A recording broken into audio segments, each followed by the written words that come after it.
محمد اسماعیل صاحب یہ بتائیں کہ گزشتہ دنوں ہم نے دیکھا کہ جو نیب تھا اس نے راولپنڈی کے اندر جو بیریا کے دفاتر ہیں وہاں پر ایک چھاپہ مارا، اور اس کے بعد ملک ریاض صاحب کی ایک ٹویٹ بھی سامنے آئی جس کے اندر انہوں نے کہا کہ ملک ریاض وعدہ معاف گواہ نہیں بنے گا، جو چاہے مجھ پر ظلم کرو۔ اچھا، اس کے بعد جو بیریا ٹاؤن کا مستقبل ہے نا، اس کے حوالے سے دو رائے سامنے آئی ہیں۔ ایک طرف تو کہا جاتا ہے کہ جن لوگوں نے بیریا ٹاؤن کے اندر سرمایہ کاری کی ہے نا وہ ڈوب جائے گی، لیکن ساتھ ہی کچھ لوگوں کا خیال ہے کہ نہیں، آخر میں آپ دیکھیے گا کہ یہ جو بیریا ٹاؤن ہے یہ ڈی ایچ اے کے اندر ضم ہو جائے گا، اور جنہوں نے سرمایہ کاری کی ہے ان کو بڑا فائدہ پہنچے گا۔ اس صورتحال پر آپ کا کیا رد عمل ہے؟ دیکھیں، اس پہ بات یہ کہ بیریا ٹاؤن کے وہ پروجیکٹ متاثر ہوں گے جو آ رہے ہیں اپ کمنگ، جیسے پشاور میں ان کے آنے کا موڈ ہے، وہ متاثر ہو سکتے ہیں، لیکن جو ایک کرنٹ ایک چیز ہے وہ بیریا ٹاؤن یا ملک ریاض صاحب کی نہیں ہے، وہ آپ کی ہے، میری ہے، بہت سارے لوگوں کی، اور اس میں ارباب اختیار اور پاکستان کے بہت اچھے لوگوں کی پراپرٹیز ہے، زیادہ اس لیے فکر مندی کی زیادہ ٹینشن نہیں ہے۔ عام غریب ہے تو غریب کے ساتھ والے کا پلاٹ کسی اچھے بندے کا ہے، تو ایک تو کوئی ڈسٹرب نہیں ہوگا۔ Market over all real estate کی ڈسٹرب ہے، اس سے فرق ہاں یہ چیز ہے کہ آج ملک ریاض صاحب پاکستان کے اندر بہت پاور میں رہے ہیں،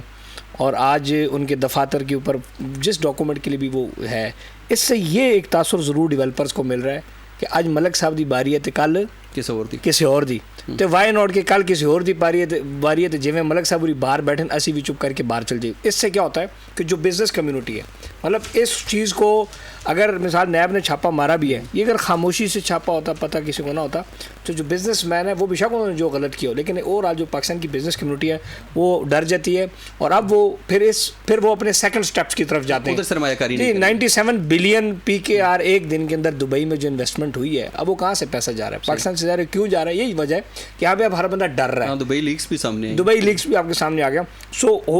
الٹیمیٹلی ایک چھوٹی سی خبر پاکستان کو نقصان دیتی ہے۔ ملک صاحب ایک ٹائکون تھے، ایک ریئل اسٹیٹ ڈیولپرز، ان کو ایک وہ سمان ہستی سمجھتے ہیں۔ سو جو چھوٹے موٹے ڈیولپرز ہیں، اب ان کو بھی یہ پتہ ہے کہ یار کل ہمارے ساتھ بھی ہو سکتا ہے، تو وائی ناٹ کہ ہم اپنا سیکنڈ سٹیپ یا سیکنڈ ہوم جو ہے وہاں پہ۔ اس کا مطلب ہے کہ جو پاکستانی لوگ دنیا کے دیگر ممالک کے اندر سرمایہ کاری کر رہے ہیں، وہ وہاں پہ بہترین آپشنز کی بجائے زیادہ اس وجہ سے کر رہے ہیں کہ وہ یہاں کے سسٹم سے مایوس ہو چکے ہیں۔ نمبر 1 ایک تو سسٹم سے مایوس ہے، نمبر 2 کہ ادارے کسی بھی ٹائم آپ کو پکڑ کے کچھ بھی کر سکتے ہیں۔ اب آپ یہ دیکھیں کہ D N F B P آپ کو پتہ ہوگا، وہ جو آئی ایم ایف نے امپوز کیا، ایف بی آر کہتا ہے، اب ایف بی آر یہ کہتا ہے، اب دیکھیں نا پوری دنیا میں اب ایک اوورسیز پاکستان سے باہر سے پیسہ لے کے آ رہا ہے، یہ کہتے ہیں 2 کاغذ بھر کے دیں کہ اس سے پوچھیں کہ آپ نے پیسہ کیوں کمایا، کہاں سے کمایا، کیا کرتے ہو کیا نہیں کرتے۔ اتنی تفصیل تو دبئی والے بھی نہیں مانگتے، باہر تو ون ونڈو آپریشن، اتنی تفصیل نہیں لینی چاہیے۔ اب وہ پاکستان پیسہ بھیج رہا ہے، اس ملک پہ احسان کر رہا ہے، جب وہ اس ملک پہ احسان کر رہا ہے اس کو آسان سروے اور دو۔ ہمیں پتہ ہے آئی ایم ایف کی کمپلیکیشنس ہیں،